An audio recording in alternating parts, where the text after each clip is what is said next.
Jesus Christ, in today's gospel, Jesus is telling that he who believes in me believes in the one who sent him. One who sent him. Who sent him? God the Father had sent him to the world so that he might save the world from sin and give to the world a life, the eternal life. So why does Jesus say that one who believes in him is equal to believing in God, believing in the one who sent him? So it's like, for instance, you take a job, particular job. So in the particular job, take a company. So there is a boss. So under boss, there are some workers, staffs, colleagues, and so on.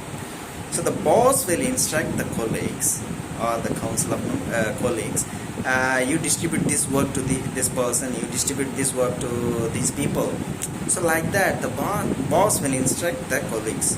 So once he has instructed, the colleagues will tell the work to those people, those workers who work for daily wages. So then what happens, these colleagues will represent boss. Whatever boss is telling, the colleagues will instruct the workers. So it's like, so if you believe in that sense, if you believe the work that the colleagues are giving, so if you are believing in that, you are believing in your boss, because the boss is instructing. So similarly, in the sense, not to take like colleagues and so on, but in the sense, God the Father has sent His only Son to save the world. He came that people may not live in darkness, but they may live in light. So Christ came into the world, and He says, so we have to believe in Him, we have to believe in His words, in His works, so that we may not be condemned, but we will have life, and life to the full. So therefore, dear friends, to believe in Jesus is to believe in God the Father, to believe in God the Father. And that's how there is a representative. So for instance, one more examples we can give. For example, you take an Olympic game.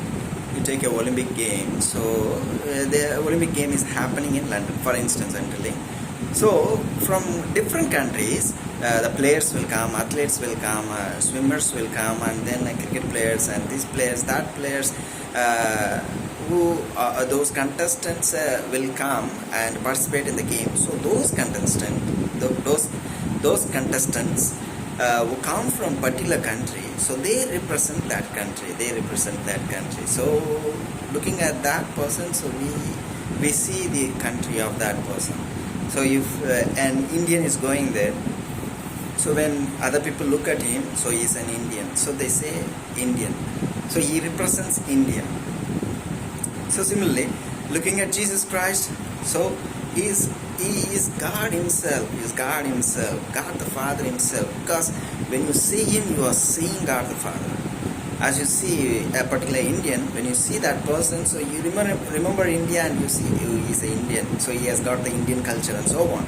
So he will follow Indian way of speaking, he will have the Indian way of food and so on. So you remember the Indian culture. So he represents the Indian culture. So similarly, when you see God, Jesus Christ, He looks like God the Father. He is God the Father. He represents God the Father. He shows us God the Father. He shows us God Himself. He resembles God Himself. He is God. So that's what we need to understand, dear friends. Therefore, to believe in Jesus Christ is to believe in God the Father. So let us make in our day-to-day life. So looking at you, can they say that they are seeing Jesus? So let us reflect in this question in our day-to-day life. Thank you.